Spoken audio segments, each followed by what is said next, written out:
Hola y bienvenidos a la Daily Hustle. Deuces Wild Daily Hustle, as a matter of fact. Soy Enrique Byrnes y presidente es el mejor cerveza. No abate por No Filter Network. Will the Thrill Clark, although Thrill will be joining us tomorrow for the latest edition of Deuces Wild. Miguelito San Dieguito also not with us this morning. But dead or alive, job or no job, of course, you guys know this. We properly salute our boys. Yes, yes, yes, yes, yes, yes, yes. Woo! Remember this, folks. When we are juiceful, we are useful. And when we are useless, we are, class, all together now, fucking useless. A very pleasant good morning to you on the 27th day of November 2023. I have spent the past couple hours putting together this morning's Daily Hustle.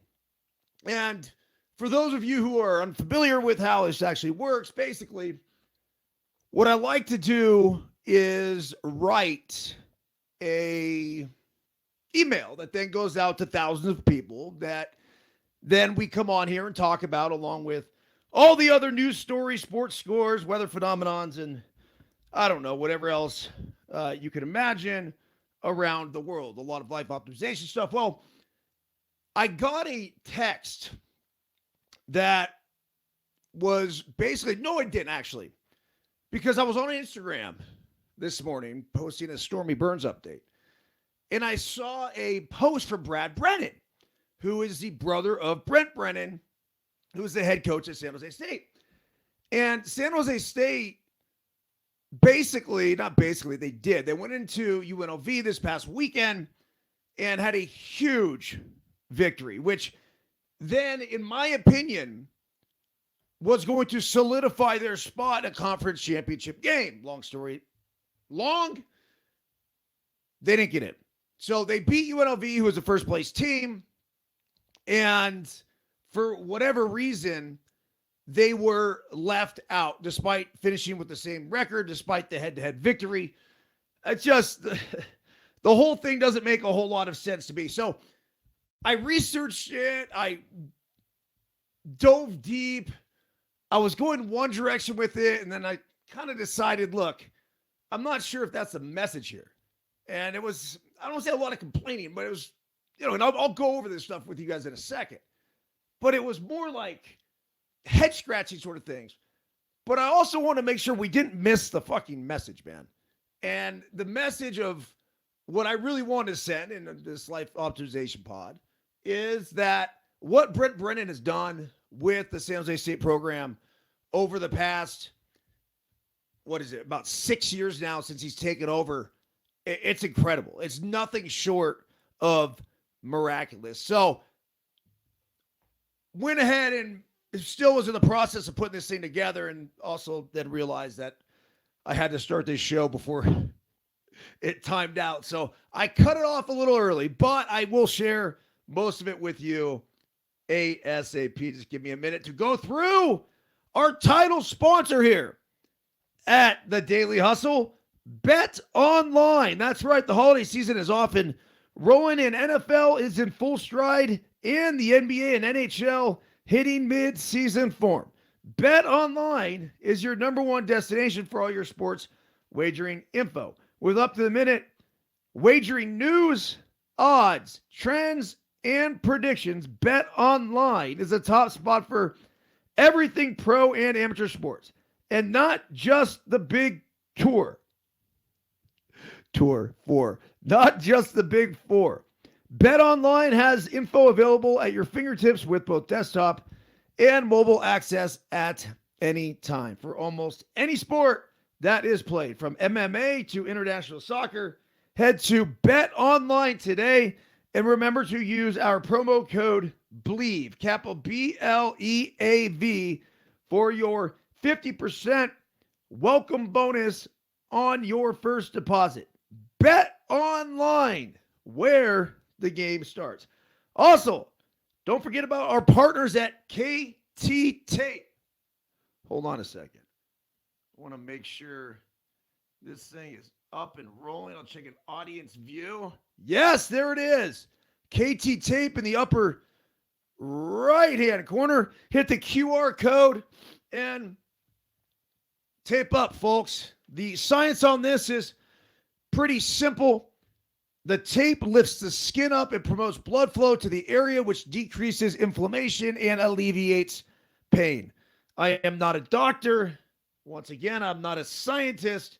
I did not stay at a Holiday Inn Express last night, but this shit works. And then, lastly here, to focus for the show,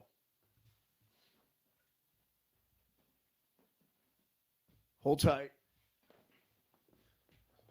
We got Verge. Here it is. I have not had my Verge this morning. Maybe that's why it took me so long to try to write this daily hustle. But it's got lemon. It's got cannabis. It's got honey. What more could you want? Go to tryverge.com if you're looking for that sustained energy, a nice little, I call it a high, but it's not a high. It's just a,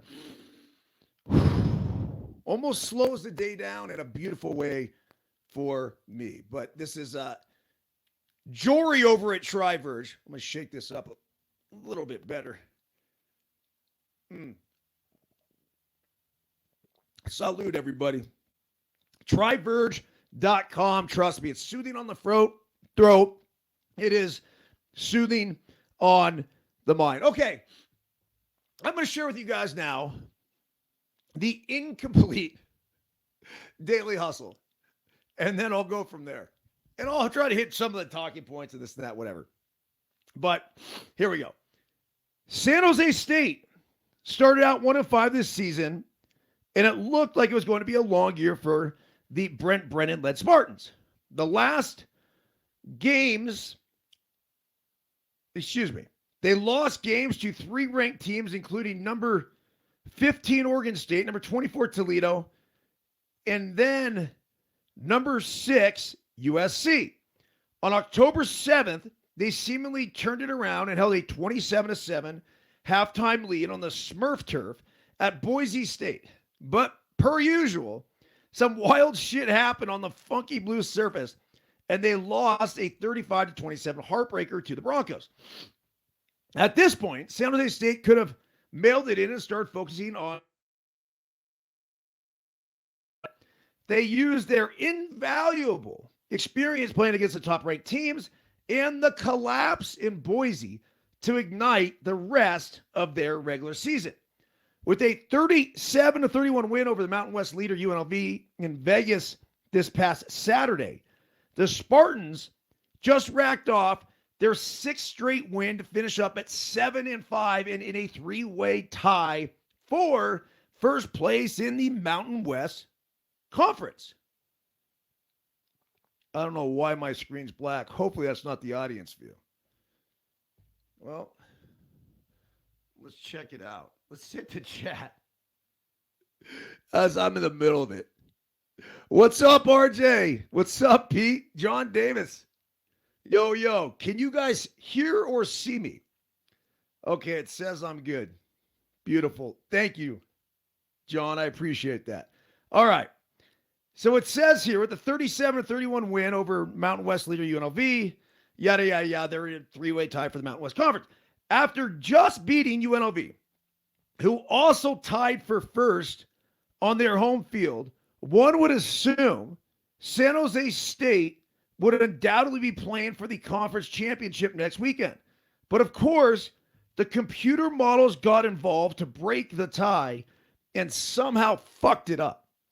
Look, instead of dwelling on an incompetent system that is keeping the Mountain West hottest and best team out of the championship game, let's use this slight as an opportunity to celebrate San Jose State football's resilience and what head coach Brent Brennan has built.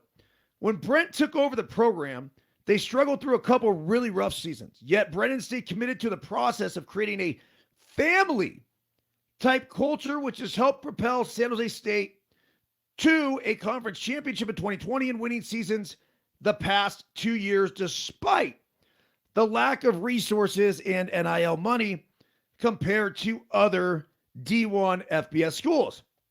A few weeks ago, after a big win over Fresno State, Brent was in the middle of his post-game interview when one of his players jumped on him from behind and gave him a huge hug. Folks, that is San Jose State football. What Brent Brennan has done there with a culture goes so far beyond what's happening on a football field. The way his players react to him, the way his staff reacts to him, the fact that they've had this success at this school that obviously is not known as a perennial winner. San Jose State has had some success over the years, but what Brent has done is nothing short of miraculous. And now to be doing it in a day and age when basically he's playing with his hands tied behind his back. It's tough to do that because they don't have the resources that these other big schools have. They don't have this gigantic NIL fund that's going to recruit players. But what he does have and what he has created is a fucking culture of a family that supports these kids, that nourishes them, that gives them the love that they need and deserve. And so how do the players repay him? By going out there after being 1-5 and racking off 6 straight victories. They were also, by the way, up 27-7 against Boise State. And I know RJ's on here. He's from Boise, man. And Boise came back and won that game. That is typically the time when you would fold as a team. It's like, what more can we do? Yeah. Well, he stayed committed to the process. He didn't panic. And here they are, bowl eligible once again. Now, when it comes to the Mountain West, the math on this, for me, is pretty elementary.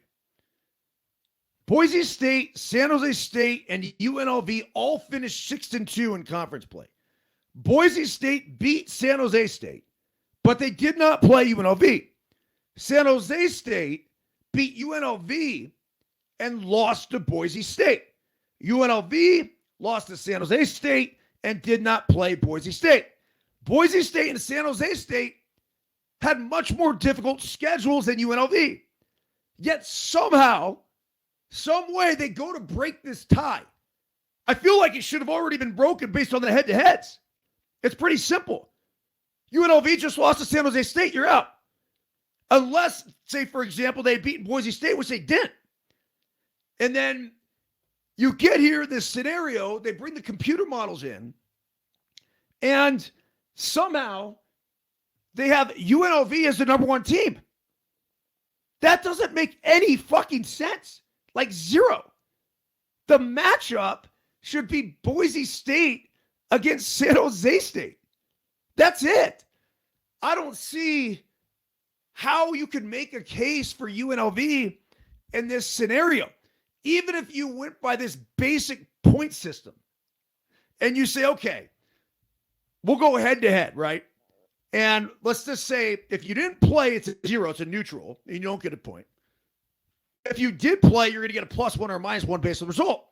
So you had Boise State beat San Jose State, so they get a point. But they didn't play UNLV, so they end up with 1 point. You have San Jose State, who beat UNLV, so they get a point, but they lost to Boise State, so they're, bam, minus a point, they're at 0. UNLV lost to San Jose State, but did not play Boise State. So you're -1 on the San Jose State. So you would have, in my opinion, you'd have a +1 for Boise State. You'd have a 0 for San Jose State, and you have a -1 for UNLV. There's your tiebreaker. It's as simple as that. And the fact that San Jose State just fucking beat you last week, man. Are you kidding? On your home turf. There's no way you could logistically tell me that UNLV should be playing in this Mountain West Championship. They just should not be there. Boise State, San Jose State, yes. Especially you take into account San Jose State's racked off 6 in a row. They're a great story. This is a team that has been incredibly resilient, and somehow, some way, they fuck it up. Does not make any sense to me at all. Okay, some other news that went down this past weekend. We had all kinds of college football, the NFL, everything else. But the Buffalo Bills, my goodness, that was a tough one to watch. Yesterday, I had my iPad with me, floating all over the place. We were, let's see here, floating all over the place, and I just, like, this is what I looked like. Shh. We went to Jersey Mike's. We were at the Louisville Slugger Factory. Super cool innovation lab, actually. And then I went to Jersey Mike's and went for a little LTP baseball practice afterwards. But I had the game on. Look, the Bills shot themselves in the foot. I don't think there's any doubt about that. They had that game won. They missed 2 field goals, which, the irony is that they end up getting burnt by a 59-yarder in the rain. Yet, we're missing chip shots, which, for our kicker that's been really good all season long. But that was the game that they needed. That was the desperation game that, if you looked at all the metrics, I'd never been so sure about a bet in my entire life. I'm not kidding. I was convinced, number one, the Bills were just going to win the game. Convinced. Plus 160 on the money line. Look, they were underdogs. 3.5-point underdogs. I was willing to bet whatever it was. Just max play. That's why I told you step Pepe. Max play, whatever it is. I'd money line them. I'd take the 3.5 points. Whatever. Well, obviously, they let the Eagles hang around. And if you looked at all the numbers, point differentials, the Eagles were 9-1 with like a plus 61 point differential. The Bills were 6-5 with like a plus 100 and something point differential. They have these luck factors that come in that they actually sabermetrically will spit the numbers out. And basically it said the Eagles should be a 7-win team, not a 9-win team. The Bills, on the other hand, should be a 7 or 8-win team themselves. You had the Eagles coming off the big victory in the Super Bowl rematch against the Chiefs. You had the Bills coming off the, really it's desperation time with them. And so you had to figure that you were going to get their best game. They played really well against the Jets. And the Jets have a good defense. So if you back that up, I again, was really confident with that Buffalo Bills play. Well, oh my goodness. That's why you play the games. Because after having a 10-point lead that really should have been a 16-point lead, the Eagles get back into it. And then the way they get back into it, the ball that Jalen Hurts threw up, 3rd and 15, back in the end zone, 2 Buffalo Bills defenders right there, could not have been in a better position, and somehow the ball finds its way in the receiver's arms. I mean, it was just, holy shit. It was one of these things after another, but the 59-yard field goal in the freezing fucking rain was a dagger. once that happened, it was like, oh. But, of course, we try to stay positive. So then you had Josh Allen with a walk. Davis. I'm talking wide open. Like, it wasn't even close. And he ends up misfiring. So the whole thing just ended up being a huge debacle for the Buffalo Bills. They take the loss. My internet says it's shit now. No bueno.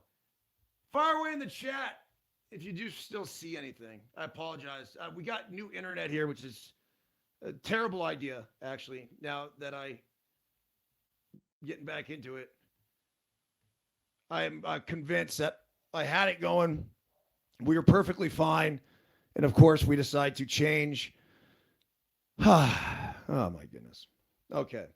So, taking a look, by the way, at the other scores from yesterday. Let's hit the CBS app that I just had right here. Oh, my goodness. There we go. Okay.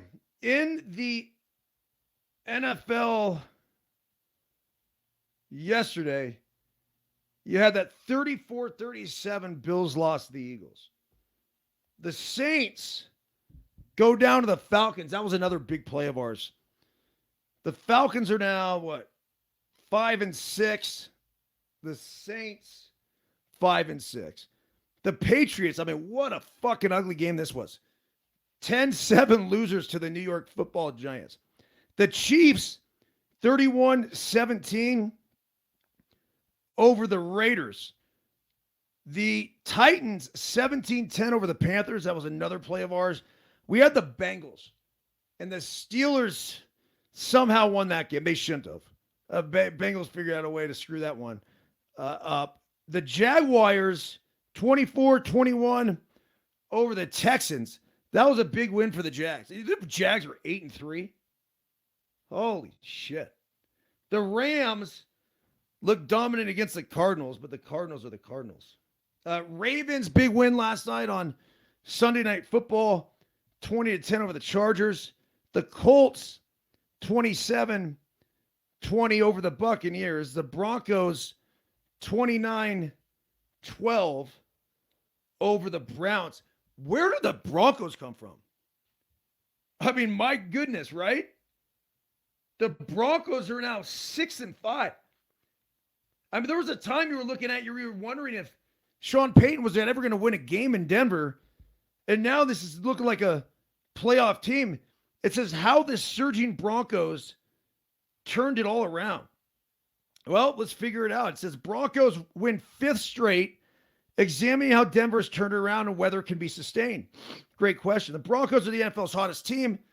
A sentence that over a month ago would have been describing the heat of the flame inside the dumpster fire in Denver. Not that the club has won a league-high 5 straight games. After week 6, the Broncos were 1-5 with an epically embarrassing 70-20 defeat to the Dolphins on their resume and a lone win coming by 3 points against the Bears. Things could not have gotten worse. And they didn't. Look, I mean, that's when rock bottom hits, right?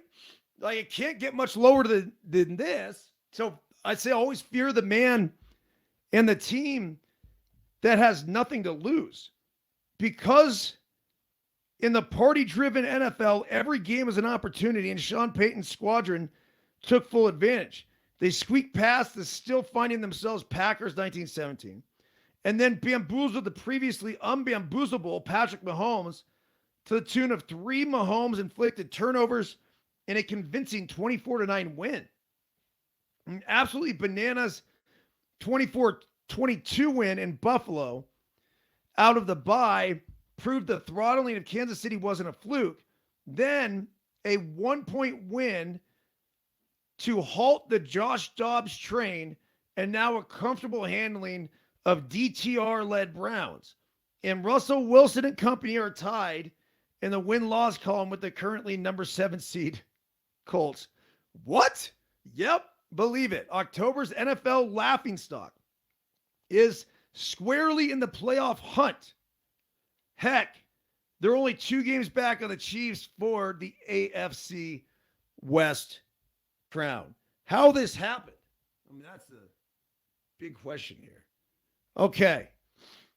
Somehow, after trading the 2022 prize free agent signing Randy Gregory, the Broncos went from the NFL's third worst pass rush from a pressure perspective, 28.8% pressure rate, to the 12th best at 39.5. Even the Gregory less snap has meant more opportunities for youngsters.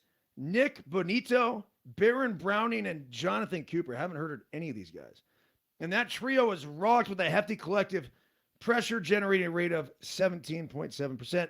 And the secondary has worked in tandem beautifully with the pass rush as the last 5 quarterbacks Denver's faced, 2 of which were Patrick Mahomes and Josh Allen. I did see something about the pressure rates, right? When you lead the league and pressuring the quarterback, I mean, this was like an insane statistic. They showed the teams that led the league and their success rate as far as reaching the Super Bowl. I saw that on SportsCenter last night. So it's saying here is it's sustainable. It says after a reprieve the past 2 weeks against a career backup, so they have had that, who is playing well in Dobbs and a rookie in DTR, the next 3 opponents crank the intensity once again at the quarterback spot on the road against CJ Stroud, Justin Herbert, and Jared Goff. Fuck, those are all 3 winnable, though. CJ Stroud and the Texans, they're still the Texans, and CJ Stroud's a rookie. Justin Herbert, I mean, you guys saw Justin Herbert last night in the Chargers. Pretty unimpressive. And then Jared Goff, I mean, as soon as we thought the Lions were the team to beat, they went and puked all over themselves on Thanksgiving.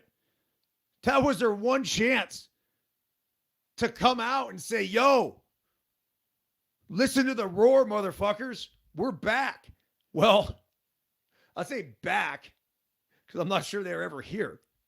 But it was their chance to show the world what kind of team the Lions were. I mean, they were 8-2, and they just had a clunker. Now, hopefully we could look past that and they're able to get by it. But anyhow, so, yeah, I don't look. With the Broncos, Russell Wilson's playing great.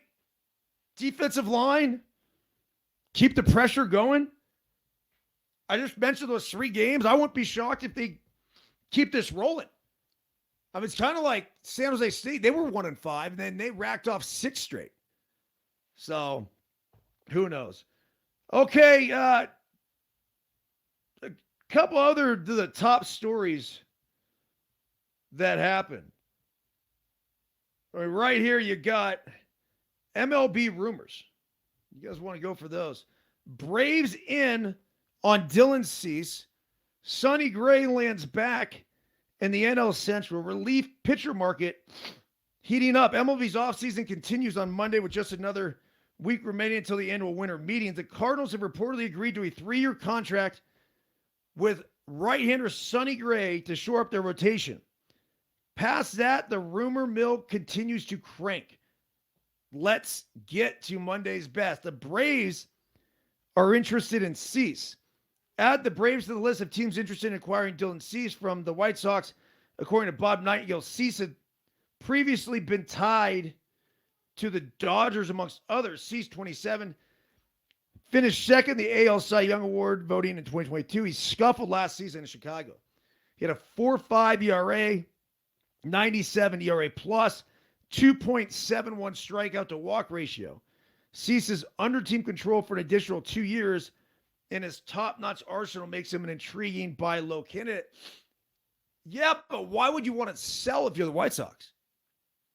Coming off a shit year. I'd get Dylan Cease back to firing the baseball the way he was, and then I'd go to entertain offers. But it'd be pretty asinine to go ahead and sell him off at this point coming off the rough year, unless they're getting something pretty decent in return. But that dude could pitch. Sonny Gray joins the Cardinals for the third time this season. The Cardinals have added a free agent starter to improve their rotation this time. St. Louis added American League Cy Young runner-up Sonny Gray. I can't believe he was a Cy Young runner-up. I mean, I felt like he was on his way out about 4 or 5 years ago. And a complete resurgence. He's nasty, too.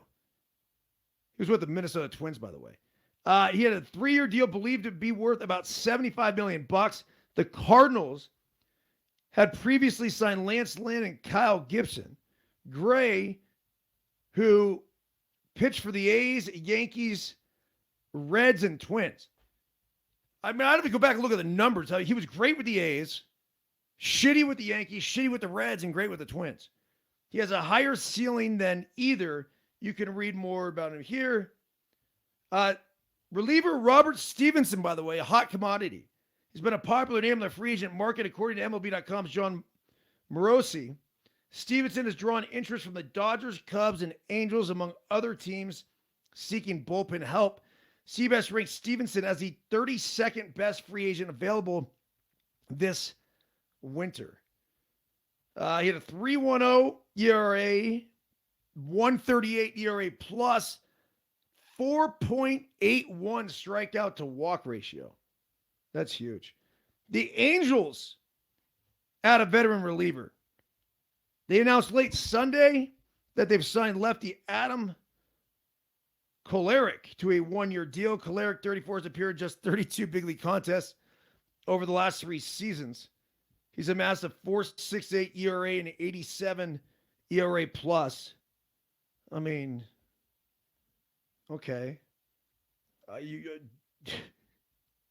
Is that going to get you a big league deal? No chance. I just don't believe it. Oh, man. All right. Some other top stories here. Let me hit the Apple News and we go for a little bit of a ride. The Thanksgiving weekend saw one of the busiest travel days of the year. And they were showing shots last night of LAX. And it was fucking brutal, man. I mean, it could not have been more jacked up. Traveling in the midst of the chaos is not fun. And I get it because some people have to do it and there's no other choice. But last night at LAX and to see the break, like that, talk about just giving me anxiety. I don't know. Anyway, Travis Kelce gets into a scuffle with Las Vegas Raiders players during record-breaking game. If this is not one of the most fantastic mustaches you've ever seen, I really don't know what is. So it says here there was a bit of bad blood between Kansas City star Travis Kelce and a couple of Las Vegas Raiders players on Sunday, and Swifties watching the game were ready for it.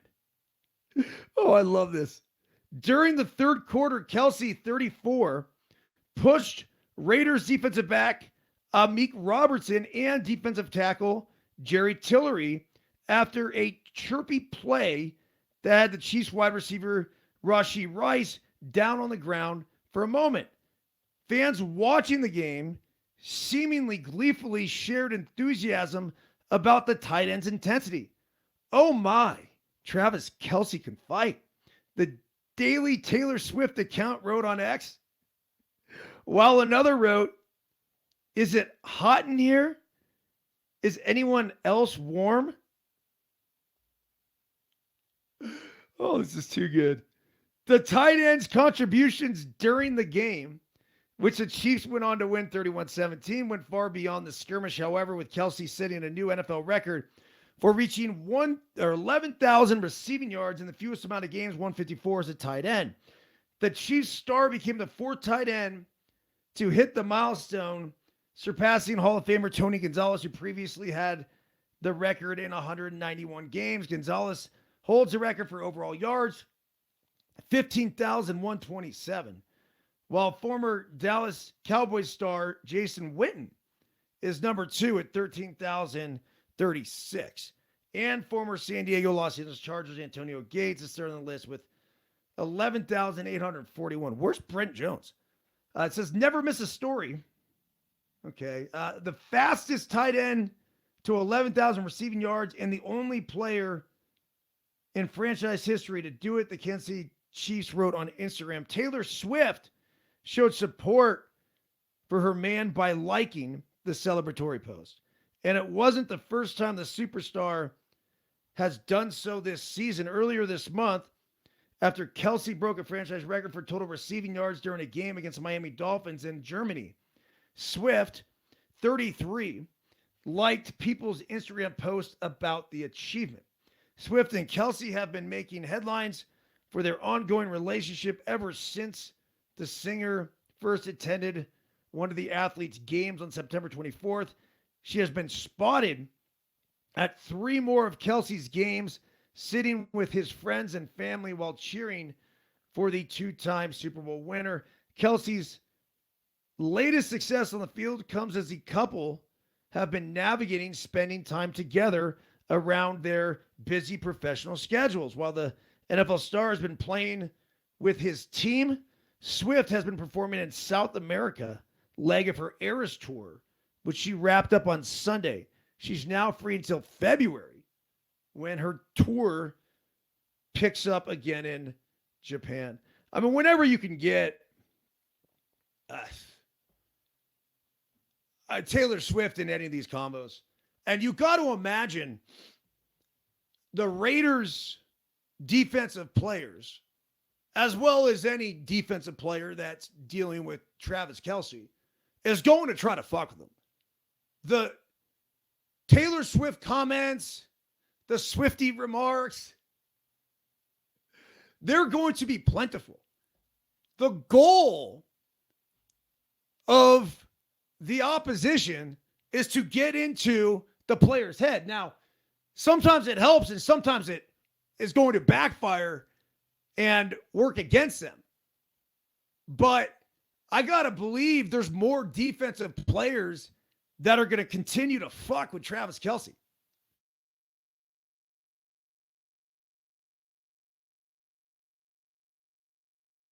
Everyone while filling in for Chris Collinsworth on Sunday Night Football. That's not very nice.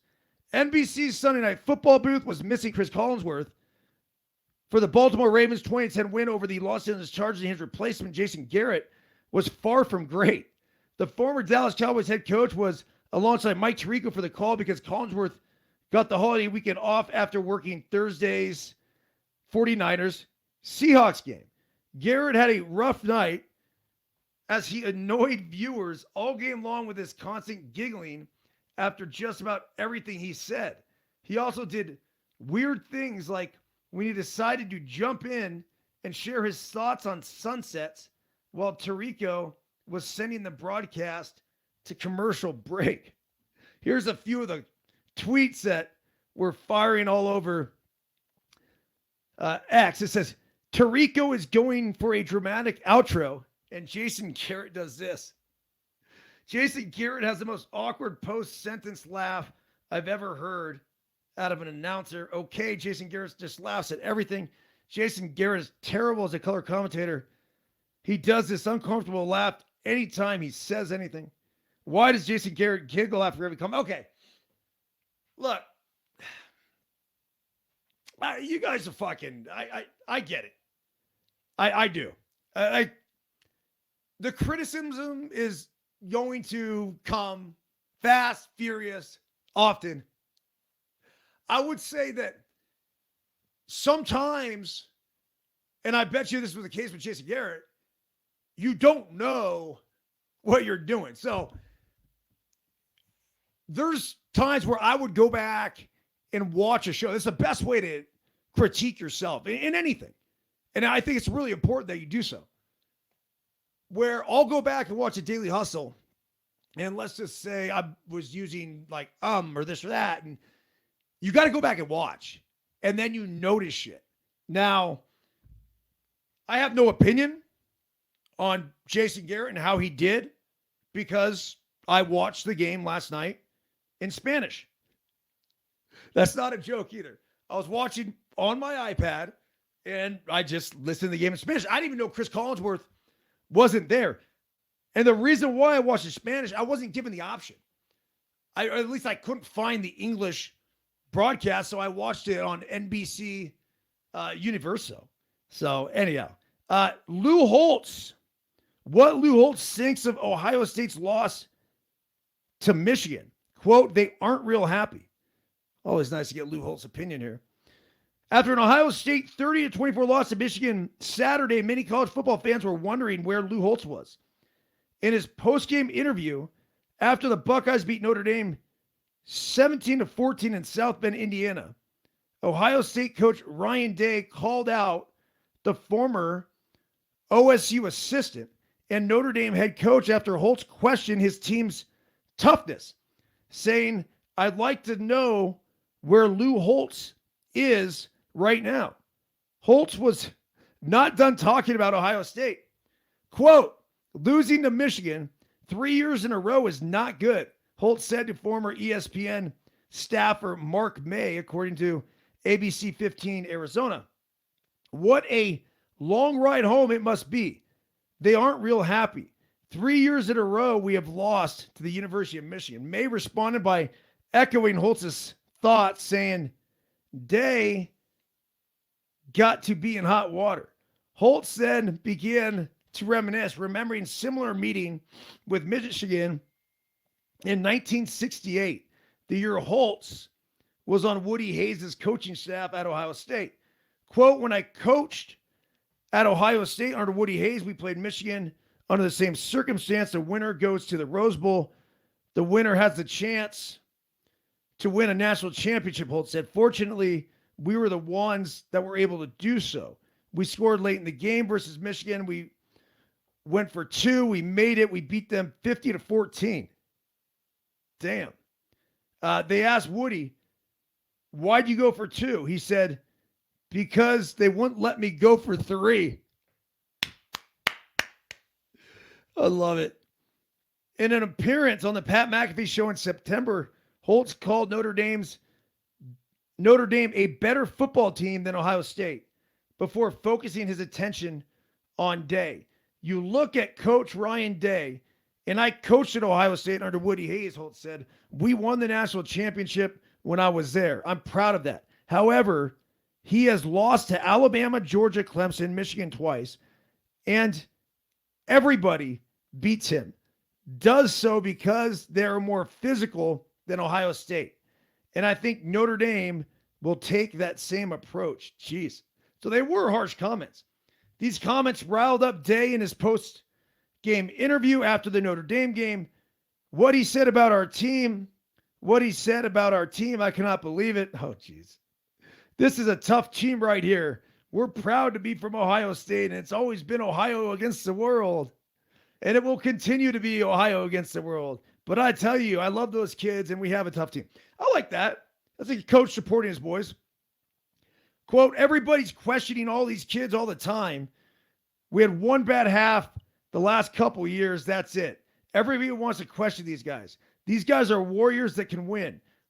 I'm emotional about this for a reason. A lot of people question these kids and say a lot about them. And I love them. When someone attacks your family, to come in and win is special. It's a great win for the program and a great win for Ohio State. Well, apparently it wasn't a good win on Saturday as it went toe-to-toe with Michigan and ended up losing that one. Okay, the question is, what is that going to do for the old college football rankings? I mean, does this secure Washington's spot in that Final Four? Check out the rankings here in a minute. But right now the NFL Week 12 wins, losses, and futures. Let's see here. Nah, I'm not going here. Let's go to NFL top 10 rankings. The Eagles hold the top spot. They're not the fucking best team. There's no way. No chance. Do not buy it. Do not believe it. Not convinced. They're not better than Buffalo. It's when you got a horseshoe up your ass, it's easy to win football games. And they do. It says 8 NFL teams have at least 8 wins through week 12, which is tied for the most since 2002. But there are a few squads that stand out above the rest, and 2 of them demonstrated why on Sunday. The Chiefs spotted the Raiders a 14-point first-half lead and then outscored Vegas 31-3 the rest of the way. That was a dominant victory. The Eagles pulled off an even more impressive comeback, overcoming a 10-point fourth-quarter deficit to beat the desperate Buffalo Bills 37-34 in Philadelphia in the rain.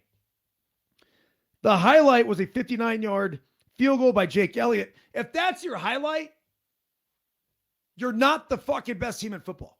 You're just not. I mean, you can make the argument that they should get rid of kicking the football altogether. Really. I mean, so much of that just comes down to luck. Now, these kickers are good, but Philadelphia fails to get the ball barely into Buffalo territory. They're at the 49-yard line. Good golly. Kicking a 59-yard field goal. 59-yard field goal.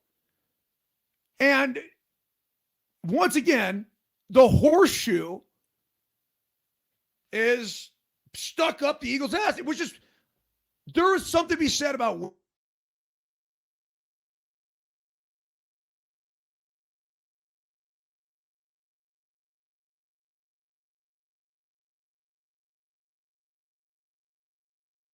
this is one of those things where they're 10-1.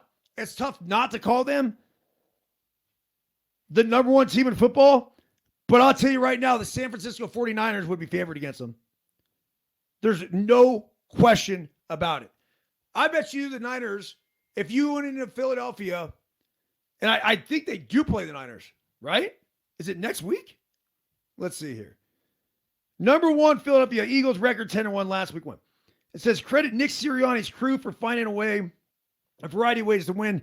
The Eagles have not pulled together a complete game, but they have played well enough to knock off a string of heavyweights that makes it hard to dispute the team's hold on number 1 spot, whether it's Jalen Hurts making magical improv plays or relying on playmaking defense that comes up with some splashing plays at critical moments. The Eagles have the ingredients to evolve into a championship squad. I'm totally not sold on them. Number 2, the 49ers. Thanksgiving Day dismantling of the Seahawks marks the 49ers' 3rd straight win after a midseason slump that led to questions and concerns over their defense and QB1. Yeah, but that whole thing was that Brock Purdy had a concussion. After getting back to the basics during their bye week, the 49ers look like the best team in football with a disruptive defense, explosive offense, and overwhelming their opponents. By the way, Christian McCaffrey is the best player in football. Fucking period. No other questions about it. He's one of the best players we've ever seen play the game. He's that good. The defense in particular looks like a destructive force with newcomer Chase Young's teaming up with Nick Bosa to give the 49ers an unstoppable punch on the edges. Number 3, Kansas City Chiefs. It's not been pretty for Mahomes and company, but the passing game finally got on track against the Raiders. 7 different receivers combining for 27 catches, 298 yards. For the Ravens, they looked good last night. To completely shut down the Chargers offense was impressive. 5 is the Miami Dolphins. Mike McDaniel's offense headlines the show, but the Dolphins defense could spark a deep postseason run. I don't doubt that. They're good. Number 6, the Jags. I mean, how about the Jags at 8-3? The only question is this. You have all these 8-3 teams, right? You got the Niners, you have the Kansas City Chiefs, the Baltimore Ravens, the Miami Dolphins, the Jacksonville Jaguars, the Detroit Lions are all 8-3. And you know who else is 8-3? The Dallas fucking Cowboys. They're number 7 here on the list, though. Look out for the Cowboys. This is a team that is finally lying in the weeds. When everybody else is celebrating all of the glory of Philadelphia and Kansas City and the Niners and everything else. Look, that beatdown that they took against the Niners was eye-opening, and it was humbling. And if the Dallas Cowboys go on to win the NFC and then the Super Bowl this year, they're going to point back to that game against the Niners because the Cowboys, folks, are fucking good. And what's making them scary right now at this point is that nobody's talking about them. They're not getting the respect they deserve for the first time in the history of the organization. It says, despite feasting on a bunch of cupcakes on the way to an 8-3 record, the Cowboys are rounding into form as a potential contender in the NFC. Dak Prescott has caught fire, directing an explosive offense that puts opponents in a bind trying to defend a group of dynamic pass catchers led by CeeDee Lamb and finally Brandon Cooks as the defense continues to set the offense up for the prime scoring opportunities with turnovers and splash plays. The Cowboys are thriving, utilizing a complementary football approach, one that could produce big wins in the postseason. I agree. I do. I'm shocked you'd put all these other teams in front of you. You're putting the Jags in front of the Cowboys? No fucking chance. I love Miami. I love what they're doing. I'd have a hard time putting them in front of the Cowboys. I wouldn't put the Ravens in front of the Cowboys. I want. Now, the first 3, yeah. You have the 2 teams that were in the Super Bowl, Kansas City and Philly, and the Niners. The Niners have pounded them. So, obviously, the Niners are going to be in front of them. But they still could be an extremely dangerous team. All right. Look, if all the shows, that was one of them. I feel like my internet somehow shit out. I'm looking at a blank screen. I'll fix those issues. I apologize.